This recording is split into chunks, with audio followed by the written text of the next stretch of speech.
近期南灣區新盤天璽湖及新海岸嘅 Tiffany House 以優惠價推售，成功激發附近二手業主為加快套現，其中坐落皇朝區嘅傳統豪宅澳門凱旋門備受市場注目。項目以大戶型設計為主，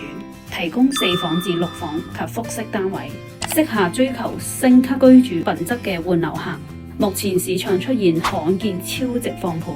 一個建築面積約3521平方尺嘅複式單位，尺價曾高見萬元水平啦，現大幅回調至約每尺4830蚊，折讓高達一半。另有一個高層單位，建築面積約2803平方尺，業主誠意出售，降價至1000萬，尺價跌至3字頭。皇朝區匯聚多棟甲級寫字樓及星級酒店，而政府公共辦公大樓嘅興建又進一步提升區域嘅發展潛力。現時正是把握低位入市嘅黃金時機，有意在區內置業嘅人士不妨趁機了解。